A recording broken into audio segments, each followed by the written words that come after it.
Something that I've realized this past year is that I'm really good about implementing and executing an idea really quickly. So in today's video, I'm going to do a little bit of a case study and show you how I implemented an idea in 2 weeks.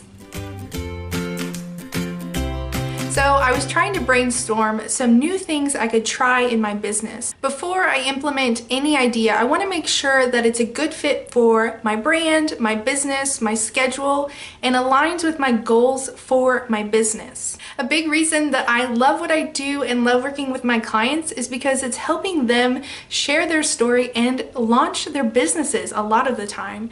And so my podcast shares the stories and the journeys of other entrepreneurs. So this was a perfect fit for my brand and my business. Once I decided I was going to do this podcast / YouTube series, the first thing was figuring out timing. Now, most podcasts go on a weekly schedule, and I knew that would work for me and my content and just having enough time to edit and schedule everything. So that's how I decided to do the once a week episode. After that, it was really just nailing down all of the nitty-gritty details of launching a podcast. So first, I needed to think of a name. So I reached out to my mastermind and told them the idea of my podcast, and then we brainstormed some ideas for a name until we came up with Journeys in Business. Obviously, then I needed to figure out how I'm going to get this out into the world. Well, I already had a YouTube channel, so that part was taken care of.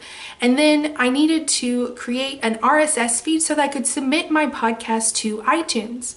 Well, you can actually do this on Squarespace. So I just created a second blog feed on my website and then submitted my podcast information to iTunes. Lastly, I needed to get people to interview for my podcast. So I reached out to my mastermind and I reached out to a lot of business friends and scheduled these interviews through Calendly. When it comes to implementing new ideas in your business, first make sure that it aligns with your brand and your business, and then figure out what a reasonable schedule for you is. Now, I implemented this in 2 weeks, but that might not be reasonable for you. So just break down your goals and your action items by week, by month, or by quarter.